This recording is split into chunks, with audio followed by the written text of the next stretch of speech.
ನಮಸ್ಕಾರ ಸ್ನೇಹಿತರೆ. Chasing master Virat Kohli ಮನಸ್ಸು ಮಾಡಿದರೆ ಎದುರಾಳಿಗಳು ಎಷ್ಟೇ ಟಾರ್ಗೆಟ್ ಕೊಟ್ಟರು ಅದು ಉಡಿ ಸಾಗೋದು ಪಕ್ಕ. RCB ವರ್ಸಸ್ GT ಮ್ಯಾಚ್ನಲ್ಲಿ ಅದನ್ನು ನಮ್ಮ ಕಿಂಗ್ ಕೊಹ್ಲಿ ಪ್ರೂವ್ ಕೂಡ ಮಾಡಿದ್ದಾರೆ. ರಣಬೇಟೆಗಾರರ ಥರ GT ನೀಡಿದ 205 ರನ್ಗಳ ಟಾರ್ಗೆಟನ್ನು RCB ತುಂಬ ಈಸಿಯಾಗಿ ಚೇಸ್ ಮಾಡಿತು. ತವರಿನಲ್ಲಿ ಕೊನೆ ಪಂದ್ಯವನ್ನು ಗೆದ್ದ RCB ತಮ್ಮ ಫ್ಯಾನ್ಸ್ಗೆ ಭರ್ಜರಿ ಕಿಕ್ ಅನ್ನು ಕೊಟ್ಟಿದೆ. ಕಿಂಗ್ ಕೊಹ್ಲಿ ಮತ್ತು ಪಡಿಕ್ಕಲ್ ಆರ್ಭಟಕ್ಕೆ GT ಬೌಲರ್ಗಳು ತತ್ತರಿಸಿ ಹೋದರು. ಹಾಗಿದ್ರೆ ಈ ಪಂದ್ಯದ ಇಂಟ್ರೆಸ್ಟಿಂಗ್ ವಿಷಯವನ್ನ ನೋಡ್ತಾ ಹೋಗೋಣ. ನಾನು ನಿಮ್ಮ ಶಿವರಾಜ್ ಬಾಣಂಕಿ. ನೀವು ಸುದ್ದಿಯಾನದ ಸಬ್ಸ್ಕ್ರೈಬರ್ ಆಗೋದನ್ನ ಮರಿಬೇಡಿ.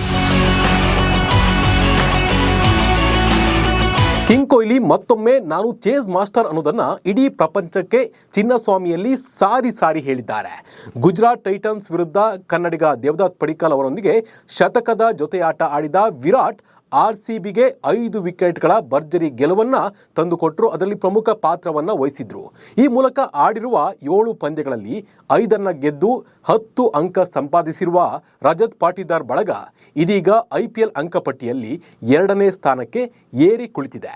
ಮೊದಲು ಬ್ಯಾಟಿಂಗ್ ಮಾಡಿದ ಗುಜರಾತ್ ಟೈಟನ್ಸ್ ತಂಡ 20 ಓವರ್ಗಳಲ್ಲಿ 3 ವಿಕೆಟ್ ನಷ್ಟಕ್ಕೆ 205 ರನ್ ಗಳಿಸಿತ್ತು. ನಂತರ ಅಖಾಡಕ್ಕೆ RCB ಪಡೆ ಚೇಸ್ ಮಾಡೋಕೆ ಇಳಿತು. ಫಿಲ್ಸಾಟ್ಗೆ ಗಾಯ ಆಗಿರುವ ಕಾರಣ ಈ ಸೀಸನ್ನಲ್ಲಿ ಮೊದಲ ಬಾರಿಗೆ ಬೆಥಲ್ ಕಣಕ್ಕಿಳಿದ್ರು. ಇವರು 10 ಎಸೆತಗಳಲ್ಲಿ 14 ರನ್ ಗಳಿಸಿ ಬೇಗನೆ ಪೆವಿಲಿಯನ್ ಸೇರಿ ನಿರಾಸೆಯನ್ನು ಮೂಡಿಸಿದ್ರು. ಆದರೆ ವಿರಾಟ್ ಕೊಹ್ಲಿ ಮತ್ತು ದೇವದತ್ ಪಡಿಕ್ಕಲ್ ಅವರ ಮಹತ್ವದ ಶತಕದ ಜೊತೆಯಾಟ ಪಂದ್ಯವನ್ನು ಸಂಪೂರ್ಣವಾಗಿ ಗುಜರಾತ್ ಟೈಟನ್ಸ್ ಕೈಯಿಂದ RCB ಕಿತ್ಕೊಳ್ತು. ಕೇವಲ 47 ಎಸೆತಗಳಲ್ಲಿ 100 ರನ್ಗಳನ್ನು ಬಾಚಿದ ಇವರಿಬ್ಬರು 2ನೇ ವಿಕೆಟ್ಗೆ 115 ರನ್ಗಳ ಮಹತ್ವದ ಜೊತೆಯಾಟವನ್ನು ಆಡಿದರು. ಕೇವಲ 20 ಎಸೆತಗಳಲ್ಲಿ ಅರ್ಧ ಶತಕ ಗಳಿಸಿದ ದೇವದತ್ ಪಡಿಕ್ಕಲ್ ಅವರು ಔಟ್ ಆಗುವ ಮುನ್ನ 27 ಎಸೆತಗಳಲ್ಲಿ 55 ರನ್ನನ್ನು ಚಚ್ಚಿದ್ರು. ಅದರಲ್ಲಿ 2 ಬೌಂಡ್ರಿ ಹಾಗೂ 6 ಸಿಕ್ಸರ್ಗಳು ಇದ್ವು.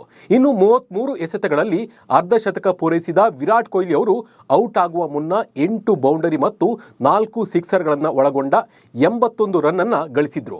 ಅಂತಿಮವಾಗಿ RCB GT ನೀಡಿದ ರನ್ ಚೇಸ್ ಮಾಡಿ ಭರ್ಜರಿ ಗೆಲುವನ್ನು ದಾಖಲಿಸಿತು.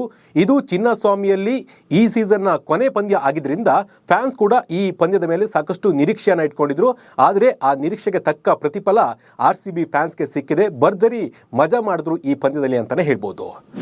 ವಿರಾಟ್ ಕೊಹ್ಲಿ ಕ್ಯಾಚ್ ಬಿಟ್ಟು ಕೆಟ್ಟ GT. ಇನ್ನು GT ಸೋಲಿಗೆ ಪ್ರಮುಖ ಕಾರಣ ಅಂದರೆ ವಿರಾಟ್ ಕೊಹ್ಲಿ ಅವರ ಕ್ಯಾಚ್ ಬಿಟ್ಟಿದ್ದು ಅಂತಲೇ ಹೇಳ್ಬೋದು. ಮೊಹಮ್ಮದ್ ಸಿರಾಜ್ ಓವರ್ನಲ್ಲಿ ಕೊಹ್ಲಿ ಎದುರಿಸಿದ ಮೊದಲ ಎಸೆತದಲ್ಲೇ ವಿಕೆಟ್ ಕಳೆದುಕೊಳ್ಳುವ ಭೀತಿಗೆ ಸಿಲುಕಿದ್ರು.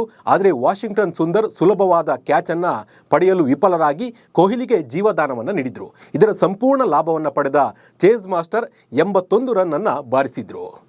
300 ಸಿಕ್ಸರ್ಗಳನ್ನು ಸಿಡಿಸಿದ ಕಿಂಗ್ ಕೊಹ್ಲಿ. ಇನ್ನು ಕೊಹ್ಲಿ IPLನಲ್ಲಿ 300 ಸಿಕ್ಸರ್ಗಳನ್ನು ಸಿಡಿಸಿದ 3ನೇ ಆಟಗಾರ ಎನಿಸಿಕೊಂಡಿದ್ದಾರೆ.